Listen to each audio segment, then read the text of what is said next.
Berapa banyak di tempat ini yang belum menikah? Tenang, ini tidak membuli, bukan. Saya mau katakan bahwa firman ini tetap relevan dengan kita semua yang belum menikah. Memang sekarang kita belum punya anak, belum menikah, belum punya anak. Tapi suatu saat Tuhan rindu kan mempercayakan anak kepada teman-teman semuanya. Tapi kita harus mengerti untuk tujuan apa Tuhan menitipkan orang-orang yang kita kasih di dalam hidup kita, mulai dari pasangan, anak-anak kita. Ternyata Tuhan itu mau pakai semua kita beserta keluarga kita, dipakai Tuhan untuk menggenapi visi Tuhan. Maka judul sepanjang minggu ini adalah, sepanjang hari ini adalah bersama keluarga mengerjakan visi Tuhan. Betapa indahnya Bapak Ibu Saudara kalau kita semua satu keluarga itu ada dalam visi yang sama. Pastor Philip pernah katakan, kita ini enggak cukup hanya menjadi saudara seiman, tapi menjadi saudara sevisi. Demikian juga tidak cukup untuk menjadi keluarga seiman, tapi harus juga keluarga sevisi.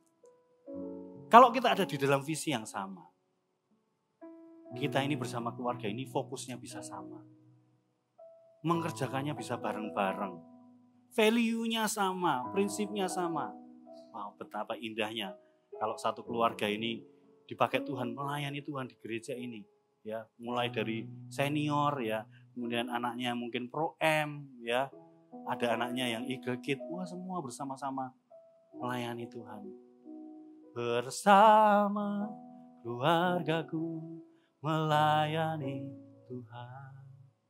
Bersatu selamanya mengasihi Engkau. Tiada yang dapat melebihi kasih-Mu ya Tuhan. Bagi kami Engkau segalanya. Bersama keluarga, mari kita mengerjakan visi Tuhan. Dan judul khotbah saya hari ini adalah warisan iman. Apa yang kita akan wariskan kepada anak cucu? Supaya mereka juga melanjutkan apa yang sedang kita bangun hari-hari ini. Ketika kita membangun visi Tuhan. Pasti kita juga rindu, anak cucu kita juga mereka menjadi bagian dari pembangun visi Tuhan yang besar atas hidup kita, atas gereja ini. Kita akan bersama-sama belajar dari kisah Abraham, ya Bapak Ibu Saudara. Dari Kejadian 17 ayat 1 sampai 8. Kita akan belajar warisan apa yang Abraham ini teruskan kepada anak cucunya, Ishak dan Yakub ya. Di Kejadian 17 ini mengungkapkan bagaimana Tuhan memanggil Abraham untuk mewariskan berkat yang Tuhan kasih dan percayakan kepada Abraham, tapi bentuknya tidak hanya secara fisik atau materi, harta benda saja, tapi ada warisan yang bernilai kekal bagi anak cucunya. Mari kita baca ayat 1 sampai 8, judulnya Sunat sebagai tanda perjanjian Allah dengan Abraham. Kita baca bersama-sama dengan suara yang keras. Ayat 1, 2, 3. Ketika Abraham berumur 99 tahun, maka Tuhan menampakkan diri kepada Abraham dan berfirman kepadanya, "Akulah Allah yang Maha Kuasa, hiduplah di hadapanku dengan tidak bercela. Aku akan mengadakan perjanjian antara aku dan engkau," lanjut ya, "dan aku akan membuat engkau sangat banyak."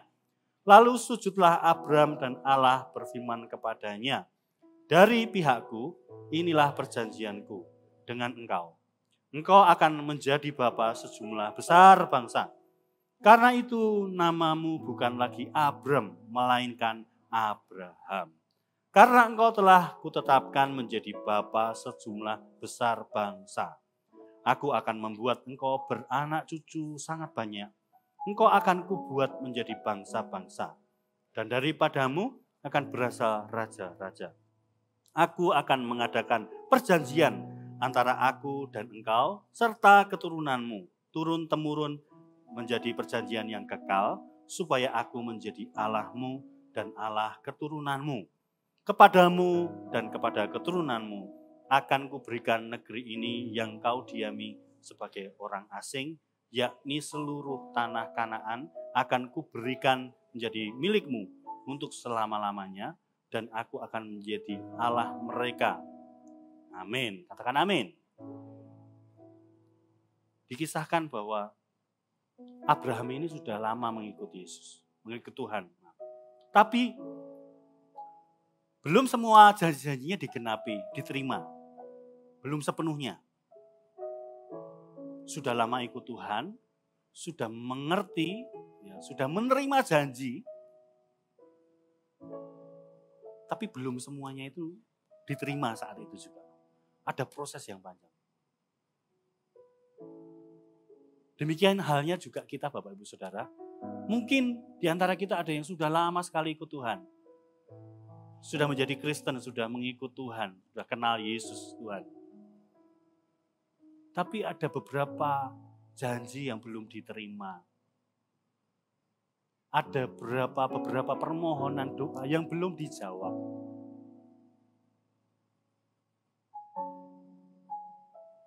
Kadang-kadang kita merasa down gitu ya. Katanya ikut Tuhan, Tuhan pasti tolong. Tapi kok sampai saat ini belum ada tanda-tanda yang menyertai. Belum ada jawaban. Mau sampai kapan gitu ya. Bapak Ibu Saudara, kuatkan dan teguhkan hatimu. Ingat dan lihatlah Tuhan kita, Tuhan yang setia. Pilihlah untuk percaya, meski belum melihat. Pilihlah untuk percaya, kuatkan dan teguhkan hati kita. Tuhan ku percaya. Tadi lagu tadi bagus banget ya. Apa? Janjimu setia. Terus apa? Tetap ku hidup bagimu sampai. Ya, bingung antara ini bait kedua apa bait pertama gitu ya. Tapi benar-benar sepanjang tadi kita menyanyikan lagu itu, saya diingatkan betapa Tuhan kita itu setia Bapak Ibu Saudara.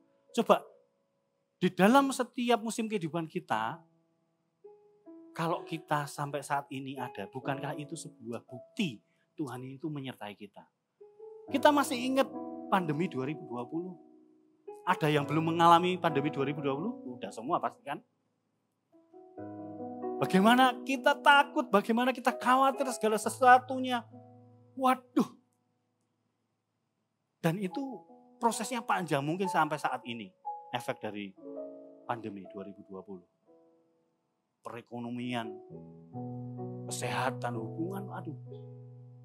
Tapi kalau sampai saat ini Anda masih duduk di tempat yang sama setiap minggu, bukankah itu bukti bahwa Tuhan itu menjaga kita.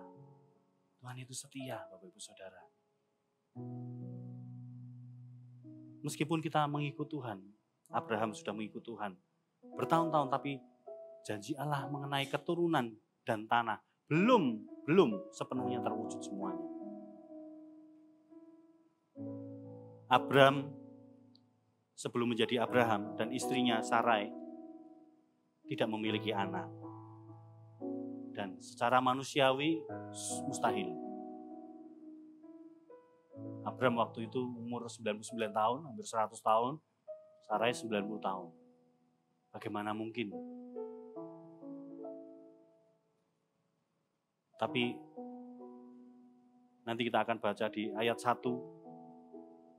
Tadi saya katakan di ibadah pertama, bagaimana kita punya Tuhan yang besar, Tuhan yang berkuasa, tapi Tuhan itu setia. Ayat pertama, ketika Abraham berumur 99 tahun, maka Tuhan menampakkan diri kepada Abraham dan berfirman kepadanya, Akulah Allah yang maha kuasa. Garis bawahi, Akulah Allah yang maha kuasa. Dalam bahasa Ibrani-nya, El Shaddai. El Shaddai, El Shaddai, Allah maha kuasa. Terus apa? Dia besar, dia besar, El Shaddai mulia. Kita menyanyikan dengan penuh pengagungan, El Shaddai, El Shaddai, Allah Maha Kuasa. Berkatnya melimpah, berkatnya melimpah, El Shaddai. Dia besar, dia berkuasa. Gak mungkin tidak ada yang tidak bisa bagi Tuhan. Tidak ada yang tidak mungkin bagi Tuhan, gak mungkin. Dinyatakan akulah Allah yang maha kuasa. Kalau ada janji-janji Tuhan yang belum digenapi, ada doa-doa yang belum dinyatakan, bersabarlah, lihatlah. Tuhan itu maha besar, maha kuasa. Tapi Tuhan mau, ini yang harus kita lakukan. Berikutnya adalah, hiduplah di hadapanku dengan tidak bercela. Apakah artinya tidak bercela itu berarti benar-benar sempurna? Kita enggak pernah melakukan kesalahan. Mustahil ya Bapak Ibu Saudara. Sebagai manusia, ketika kita masih tinggal di dalam tubuh daging kita ini, pasti memungkinkan kita akan berbuat salah. Dan Tuhan sudah tahu itu juga. Ketika Tuhan sudah mengampuni kita, Tuhan tahu kok kita itu pasti suatu saat akan bisa melakukan kesalahan lagi. Tapi bukan berarti itu menjadi alasan untuk kita terus ada di dalam kubangan yang sama. Oh enggak apa-apa, Tuhan kan mengampuni, Tuhan mengasihi, enggak apa-apa lah. Masih ada waktu aku menikmati dosa-dosaku dulu. Hidup di dalam dosa. Jangan anggap murah kasih karunia. Jangan anggap murah keselamatan yang daripada Tuhan. Sebab kita enggak pernah tahu kapan waktu kita habis. Begitu tiba-tiba kita akan menyesal. Tetap hidup tidak bercela itu hidup dengan tidak ragu mengambil komitmen untuk hidup kudus, melakukan perintah Tuhan.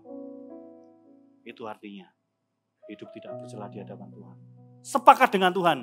Tuhan, apa yang Tuhan mau untuk aku lakukan dalam hidupku, aku mau berikan hidupku. Pakai hidupku. Tetap ku hidup bagimu, tadi lagunya ya. Sampai selamanya. Meskipun ada janji-janji Tuhan yang belum dinyatakan, tetaplah memilih percaya. Tetap akui kebaikan Tuhan.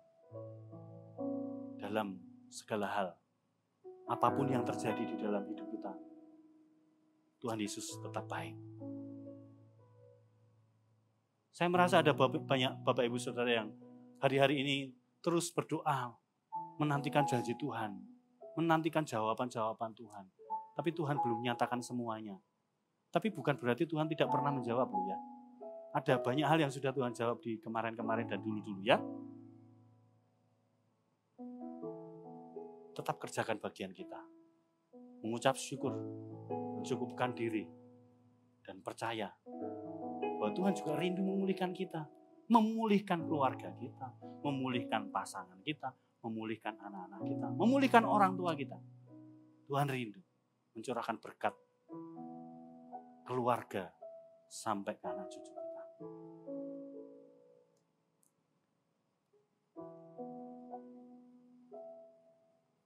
Kita lanjutkan untuk ayat yang ketiga dan 5.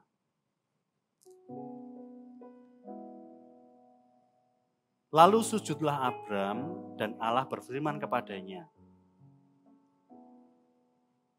dari pihakku, inilah perjanjianku dengan engkau. Engkau akan menjadi bapa sejumlah besar bangsa. Karena itu namamu bukan lagi Abram, melainkan Abraham.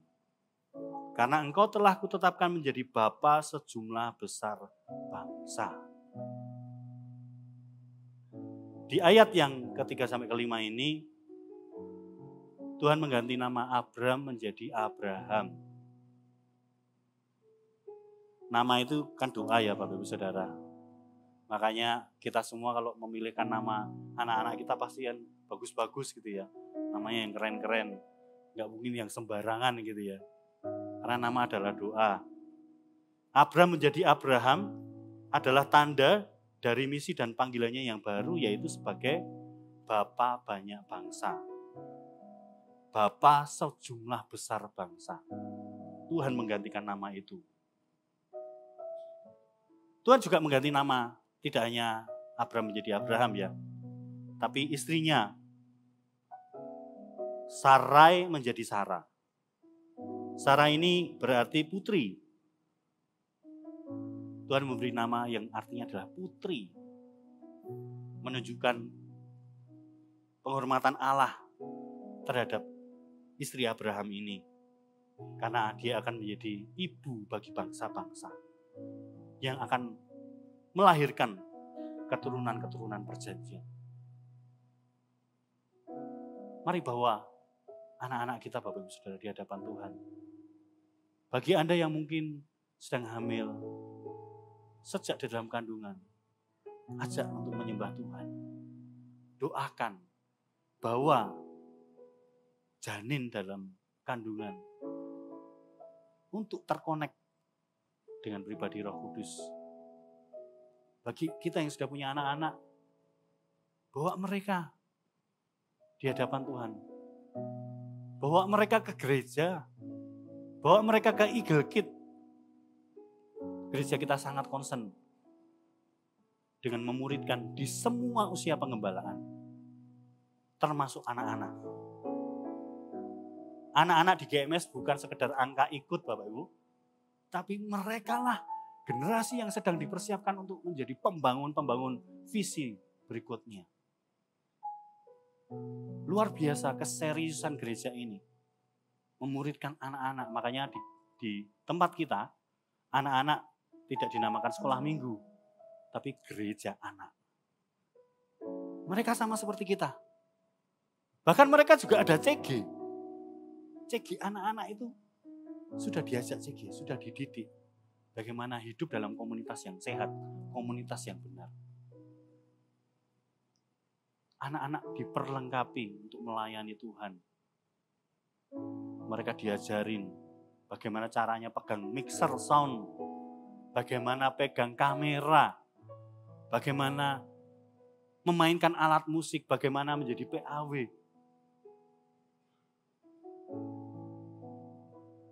Kemarin banyak anak-anak Ikut tampil di sini waktu farewell. Saya takjub, wah luar biasa ya. Tuhan itu kasih potensi talenta dan karunia ke anak-anak kita itu melampaui apa yang bisa kita bayangkan dan pikirkan. Ketika anak-anak ini tekun melatih, mengembangkan potensinya, mereka pertumbuhannya sangat luar biasa. Skillnya bisa bertumbuh melampaui kita orang dewasa.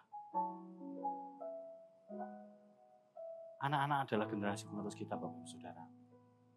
Tugas kita untuk membawa mereka mengenal Yesus Kristus sejak kecil, sejak dini. Baik di gereja, baik di rumah. Ajak mereka untuk membangun, turut dalam membangun mezbah keluarga, dalam berdoa. Bahwa mereka mencintai hadirat Tuhan. Anak-anak juga bisa dilewat Roh Kudus, Bapak Ibu Saudara. Mereka bisa nyembah Tuhan, bisa nangis dilewat Tuhan. Karena Roh Kudus bukan hanya untuk kita orang dewasa. Bahwa anak-anak yang kecil itu loh, mereka bisa mengalami Roh Kudus. Bisa mengalami kepenuhan Roh Kudus. Bisa menerima karunia bahasa roh. Baptisan Roh Kudus.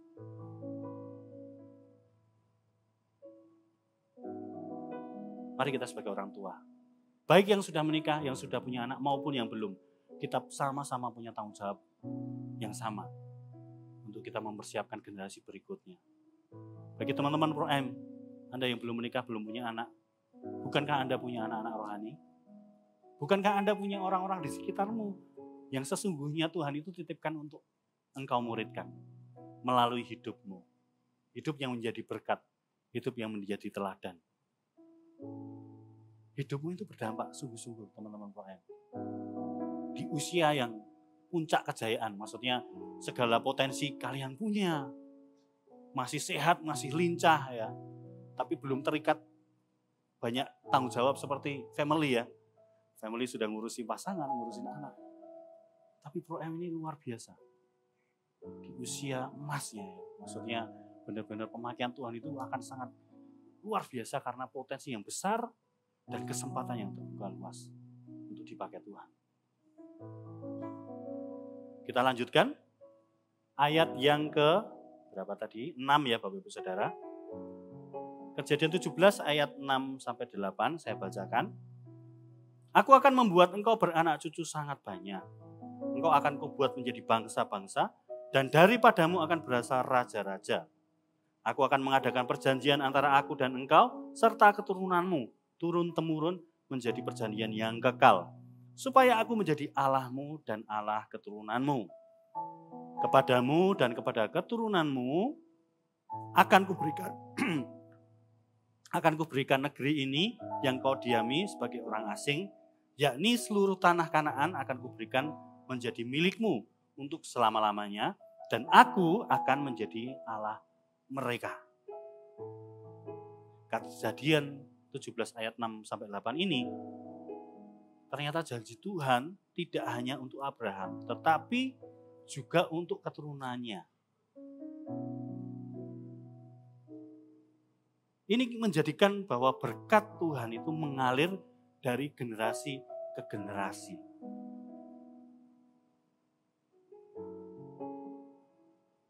Sekali lagi, apa yang sudah kita baca di atas menegaskan bahwa pentingnya kekudusan dan ketaatan sebagai dasar bagi kita untuk mewariskan berkat tidak hanya jasmani, tapi berkat rohani yang bernilai kekal kepada generasi penerus kita. Berkat Tuhan itu lintas generasi. Tuhan sediakan. Persoalannya kita menyadari atau enggak. Persoalannya kita menjaga hidup kita atau tidak. Kalau kita tidak menjaga hidup kita, harusnya berkat yang sampai ke anak cucu terhambat di kita karena kita tidak menjaga hidup kita. Kita tidak menjaga pernikahan kita. Kita tidak menjaga kesetiaan. Kita tidak menghadirkan Tuhan dalam keluarga kita. Tapi Abraham sungguh memberikan teladan. Dari berbagai hal yang dia pernah alami. Ketika dia menantikan janji Tuhan bersama Sarai, istrinya. Tapi melakukan kesalahan. Kesalahannya apa? Kesalahannya Abraham dan Sarai tidak sabar. Sehingga membuat plan, skenario menurut jalannya sendiri. Untuk mempercepat janji Tuhan dinyatakan. Yaitu dengan memberikan Hagar. Untuk menghampiri Abraham. Sehingga lahirlah Ismail. Sebuah kesalahan. Tapi kok tetap bisa dikatakan iman tidak bercela Abraham. Itu loh. Kalau Abraham yang tidak sempurna saja, Tuhan berkati, bahkan Tuhan pakai untuk menyiapkan bangsa yang besar. Berarti semua kita di tempat ini juga sama Bapak Ibu Saudara. Pemakaian Tuhan terhadap hidup kita ini melampaui yang bisa kita bayangkan sekarang. Pemakaian Tuhan terhadap anak cucu kita, mungkin kita belum bisa lihat. Anak cucuku nanti besok besar jadi apa ya? Yang belum menikah apalagi. Tapi percayalah, kerinduan Tuhan itu sebesar pemakaian Abraham. Seperti Abraham sampai ke Ishak dan Yakub. Kita mau lihat berkat apa sih? Berkat apa yang Ishak dan Yakub itu terima atas perjanjiannya Tuhan dengan Abraham. Di ibadah 1 tadi saya jelaskan kenapa sih iman Abraham itu dikatakan iman yang tidak bercela gitu ya. Salah satunya dia taat tanpa syarat gitu ya. Dia mengandalkan Tuhan. Dia mau menjalani prosesnya bersama Tuhan. Dia hidup kudus. Mengikut apa yang Tuhan perintahkan. Dia tanpa ragu berkomitmen mau hidup kudus. Makanya dampaknya, berkatnya sampai ke Ishak dan Yakub. Berkat apa saja? Mari kita lihat Bapak Ibu Saudara. Yang pertama, berkat untuk Ishak. Semoga nanti berkat untuk Yakub bisa kekejar. Berkat untuk Ishak yang pertama adalah tanah perjanjian. Allah menegaskan bahwa tanah yang ia janjikan kepada Abraham akan diberikan kepada keturunan Ishak. Ini adalah tanah Kanaan yang menjadi milik bangsa Israel. Coba kita baca di Kejadian 26 ayat 3. Saya bacakan. Kejadian 26 ayat 3. Tinggallah di negeri ini sebagai orang asing, maka aku akan menyertai engkau dan memberkati engkau. Sebab padamulah dan kepada keturunanmu akan kuberikan seluruh negeri ini, dan aku akan menempati sumpah yang telah kuikrarkan kepada Abraham ayahmu. Tanah perjanjian yang Tuhan berikan untuk Ishak yang pertama. Lalu apalagi berkat untuk Ishak? Dengan cepat. Yang kedua adalah janji keturunan yang melimpah. Berikutnya di ayat keempat ya. Aku akan membuat banyak keturunanmu seperti bintang di langit. Aku akan memberikan kepada keturunanmu seluruh negeri ini, dan oleh keturunanmu semua bangsa di bumi akan mendapat berkat. Allah berfirman bahwa Tuhan akan membuat keturunannya sebanyak bintang di langit, gitu ya. Dan janji ini menggembakan janji kepada Abraham tentang keturunan yang banyak dan menjadi bangsa yang besar dan berpengaruh. Kalau tadi berbicara tentang tanah perjanjian, yang kedua tentang keturunan. Keturunannya banyak dan keturunannya berpengaruh. Tidak hanya sekedar banyak, tidak hanya sekedar anaknya banyak, tapi anaknya banyak dan berhasil semua, Bapak Ibu Saudara. Apakah kita merindukan itu? Ya. Saya percaya semua kita yang merindukan. Kita rindu semua anak-anak kita dipakai Tuhan. Anak-anak kita dengan segala kelengkapan yang Tuhan taruh di dalam diri anak-anak kita. Setiap potensi, setiap talenta. Anak-anak kita menjadi orang-orang yang berpengaruh, menjadi orang-orang yang berdampak. Coba Bapak Ibu bayangkan wajahnya anak-anaknya masing-masing. Siapa tahu dari sekian wajah yang muncul di atas kepala masing-masing ini, salah satu jadi presiden, salah satu jadi hamba Tuhan. Loh, bisa jadi, sangat bisa, sangat mungkin, sangat mungkin. Kalau kita membayangkan wajah mereka, sungguh-sungguh kita itu rindu untuk jadi teladan buat mereka.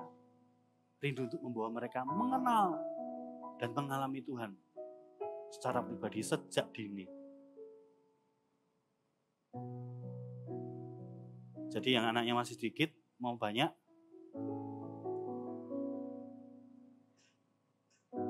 banyak gak apa-apa. Tapi semuanya jadi. Semuanya berdampak besar.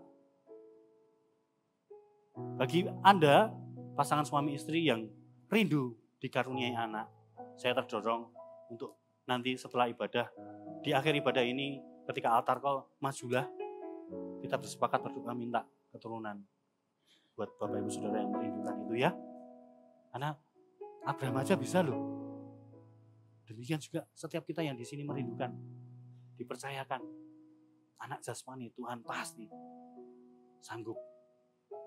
Ya, bagian kita melangkah dengan iman, melangkah keluar dari kursi, maju ke depan, dan bersepakat minta. Tuhan jawab. Yang berikutnya, berkat untuk Ishak apa lagi? Perlindungan dan keberhasilan dalam kehidupan. Anda bisa baca di Kejadian 26 ini ya, Bapak Ibu Saudara. Ishak menerima perlindungan dan kesuksesan dari Allah dalam segala situasi yang dia hadapi. Termasuk saat ia tinggal di negeri orang Filistin selama masa kelaparan, ya, di Kejadian 26. Meskipun Ishak menghadapi konflik dan persaingan sumber daya seperti sumur air itu ya, mata air, Tuhan memberkati loh dengan kekayaan, dengan hasil panen yang berlimpah dan keamanan, dan membuatnya dihormati oleh orang Filistin. Dihormati, disegani. Ini juga berkat yang tidak bisa dinilai dengan uang.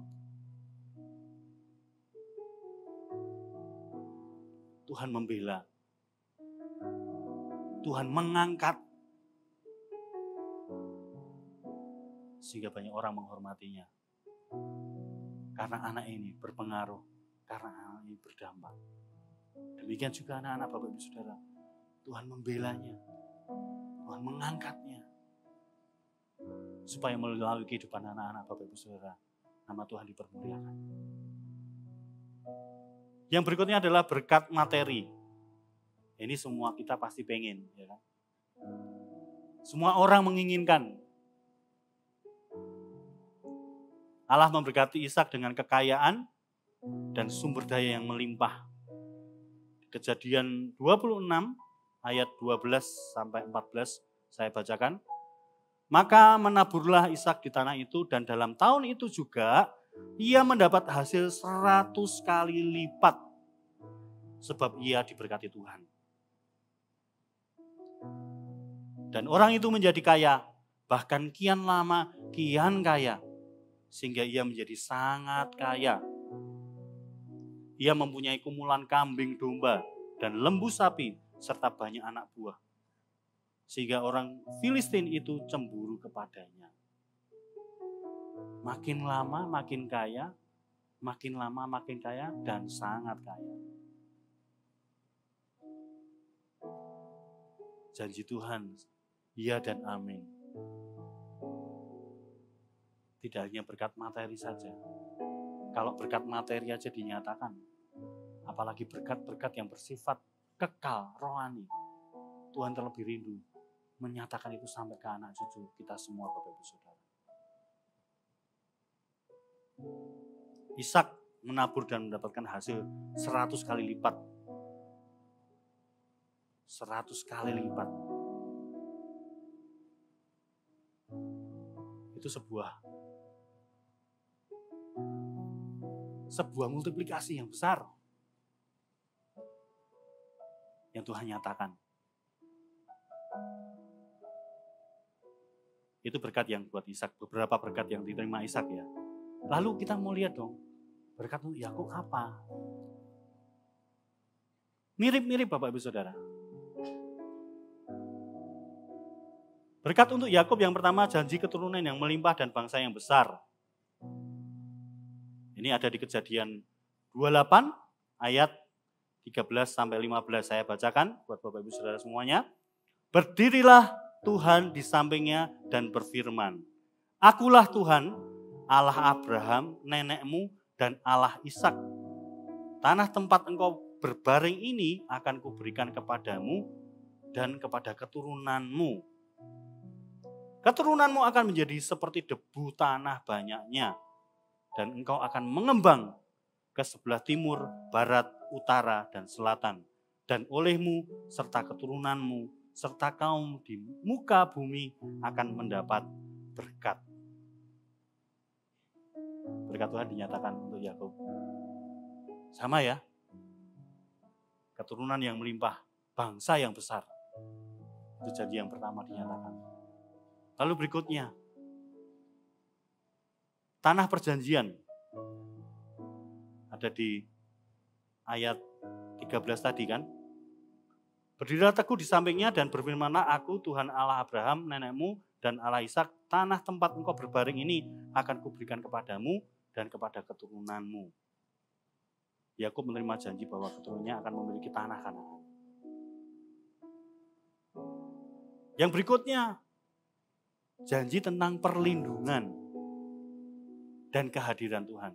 Bapak Ibu, janji tentang perlindungan dan kehadiran Tuhan ini sangat relevan dengan kita sekarang, saat ini. Kita ini nggak bisa menjagai anak-anak kita 24 jam, betul ya?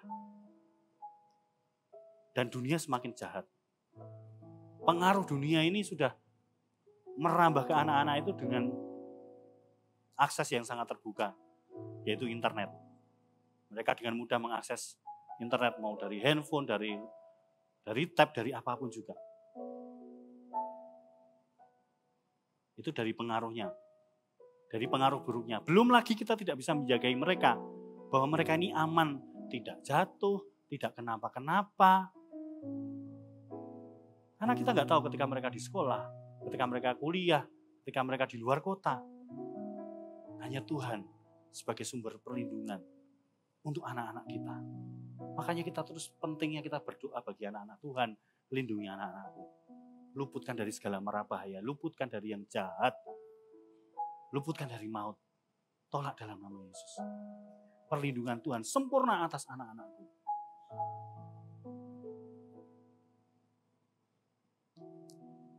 Kejadian 28 ayat 15. Sesungguhnya aku menyertai engkau dan aku akan melindungi engkau kemanapun engkau pergi. Dan aku akan membawa engkau kembali ke negeri ini. Sebab aku tidak akan meninggalkan engkau, melainkan tetap melakukan apa yang kujanjikan kepadamu. Yakub mengalami perlindungan ini sepanjang hidupnya, Bapak Ibu Saudara. Ingat termasuk dia ketika menghadapi ancaman Esau. Ya kan? Kemudian gimana dengan pamannya Laban dan kemudian kembali ke tanah perjanjian dalam keadaan yang diberkati dan aman. Beruntungnya orang yang disertai dan dilindungi Tuhan. Kemanapun aman, kemanapun beruntung. Demikian juga doa kita untuk anak cucu kita. Amin. Tuhan melindungi mereka, menjagai, memelihara mereka. Supaya mereka dalam keadaan yang aman dan beruntung. Berikutnya, apalagi? Tadi sudah ya, doa keturunan yang menjadi berkat bagi bangsa-bangsa, berkat materi, ya, kekayaan dan kesuksesan dalam pekerjaannya. Kita buka di Kejadian 38 ayat 43, coba kita baca. Kejadian 30 ayat 43. Bagaimana Tuhan memberkati dengan kekayaan dan kesuksesan untuk Yakub. Ayat 43.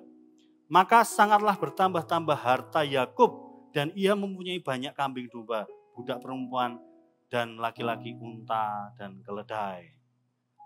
Meskipun menghadapi kesulitan, Tuhan membuat Yakub itu berhasil. Meskipun anak-anak kita juga mereka punya tantangannya sendiri-sendiri, tapi Tuhan itu membuat berhasil. Di segala level usia anak-anak kita, mereka punya tantangan sendiri-sendiri untuk mereka bertumbuh. Tapi Roh Kudus itu menyertai. Roh Kudus memampukan untuk mereka terus bertumbuh semakin dewasa. Memampukan mereka mengatasi setiap tantangan-tantangan. Memberikan hikmat untuk anak-anak kita ini mengerti, bisa menempatkan diri, bisa bergaul, bisa memilih teman-teman yang tepat. Karena pergaulan yang buruk merusak kebiasaan yang baik. Kita berdoa untuk anak-anak dipertemukan dengan orang-orang yang membangun, dijauhkan dengan orang-orang yang meruntuhkan, orang-orang yang memberi pengaruh buruk bagi anak-anak kita.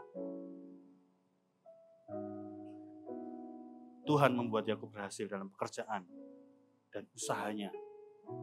Memberinya ternak banyak, hamba banyak, dan keluarga besar. Apa maknanya Bapak Ibu Saudara?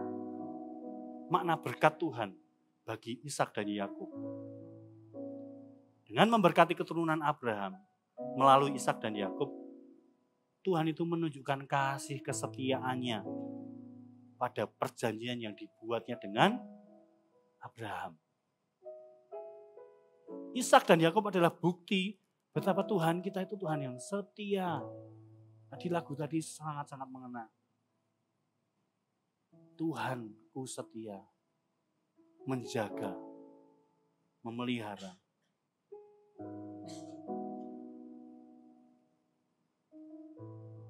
Berkat ini adalah pengingat bahwa iman Abraham membawa dampak bagi generasi-generasi berikutnya. Hidup kudus tidak bercela di hadapan Tuhan. Ternyata dampaknya adalah diberkatinya anak cucunya Abraham, yaitu Ishak dan Yakub. Aplikasinya apa Bapak Ibu Saudara? Siang hari ini mari kita bersama-sama untuk kita mau berani berkomitmen tanpa ragu untuk hidup kudus. Apakah hidup kudus itu hidup yang benar-benar sempurna? Tidak. Hidup kudus adalah hidup seturut dengan firman Tuhan.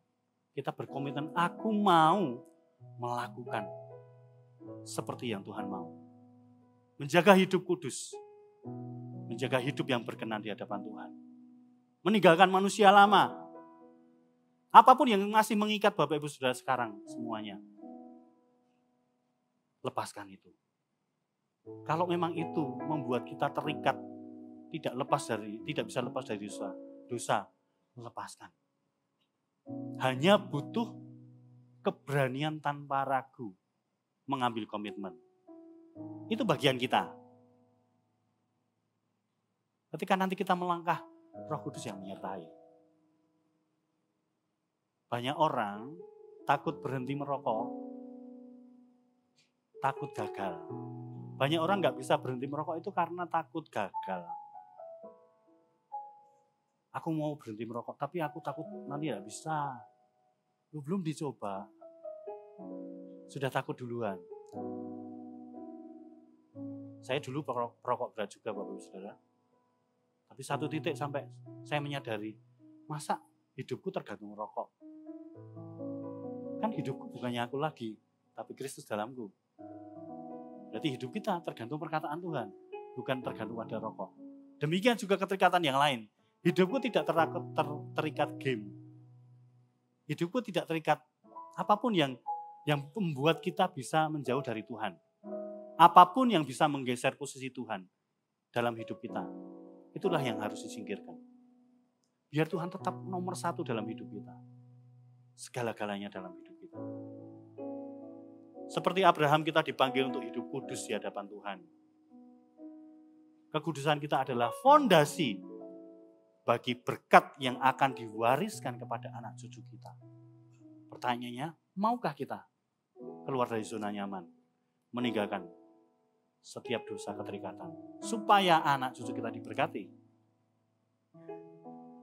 Yang kedua, aplikasinya adalah mari kita menjadi teladan hidup bagi anak-anak kita. Berikan contoh. Karena apa yang kita lakukan, apa yang mereka lihat, itu berbicara lebih kuat daripada apa yang kita omongkan. Kita meminta anak-anak kita untuk melakukan ini dan itu, segala hal yang baik, tetapi kita tidak melakukan. Mana bisa anak kita percaya? Tunjukkan dengan sikap bagaimana kita di rumah, bersikap kepada pasangan, kepada keluarga, kepada anak-anak, perkataan yang baik, sikap yang baik, mengasihi. Kalau terpaksa harus marah, ya tahan dulu, masuk kamar dulu, marah sebentar sendiri di kamar, baru keluar lagi. Jangan izinkan anak-anak melihat kemarahan orang tuanya yang sedang berperang kemarahan. Jangan. Itu menjadi contoh yang gak baik buat mereka. Apa yang mereka lihat, itulah yang akan mereka lakukan dalam hidup mereka. Yang ketiga adalah, mari doakan dan ajari anak-anak untuk hidup takut akan Tuhan sejak kecil, sejak dini. Sekali lagi bawa anak-anak untuk ke gereja anak di Eagle Gate. Bapak Ibu Saudara jangan datang ibadah sendiri. Ajak anak-anak. Ajari mereka bangun pagi. Ini libur, kasihan mereka bangun siang, gak apa-apa. Nanti siang tidur lagi, sore tidur lagi. Karena ini penting untuk mereka boleh mengalami pribadi Tuhan sejak kecil. Ajari firman Tuhan kepada anak-anak, kepada cucu-cucu, bagi Bapak Ibu Saudara yang sudah punya cucu. Karena itu adalah cara kita untuk mewariskan iman. Ajak mesbah doa. Doakan mereka sering-sering. Mari kita menjadi keran yang akan menyalurkan berkat Tuhan kepada anak cucu kita. Dan lihat bagaimana anak cucu kita juga akan menjadi keran berikutnya bagi anak cucu mereka. Sehingga demikian berkat Tuhan akan terus mengalir dalam kehidupan kita dan keluarga kita. Dari waktu-waktu ke waktu, dari generasi ke generasi.